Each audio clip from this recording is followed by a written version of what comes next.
Today's story is about the Marcus Wesson.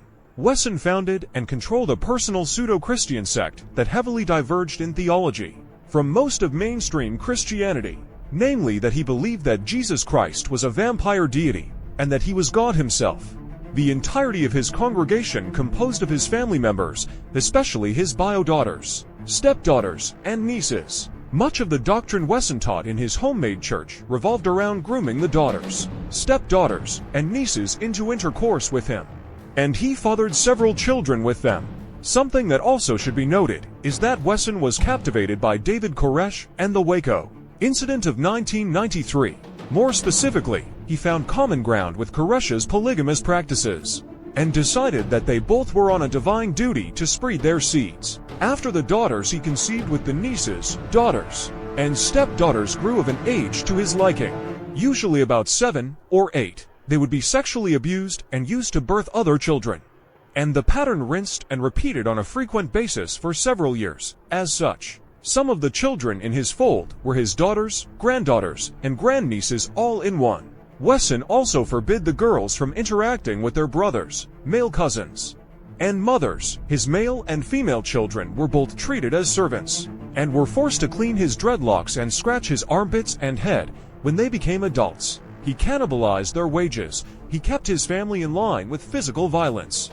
Any acts of insubordination from his children and their mothers was punished with beatings with baseball bats and other blunt objects. In one reported incident, Wesson choked his primary legal wife, who was previously his stepdaughter, from another girlfriend. And he married her when she was 14 years old, for declaring her intent with leaving him with their children. His surviving family members also described him as being extremely possessive. One of his nieces disclosed to a reporter that she was brutalized by him for expressing interest in a boy her age. Wesson was essentially homeless and lived entirely off of welfare fraud and leeching on his adult children's salaries. Although he managed to pay for fast food for himself, his children were made to rummage from trash cans for their meals due to financial instability. He and his family squatted in scuttled boats, vacant houses, and abandoned buses. The situation simmered past the boiling point in 2004 when a few of his nieces that escaped and several other estranged family members turned to the courts to claim the children away from him.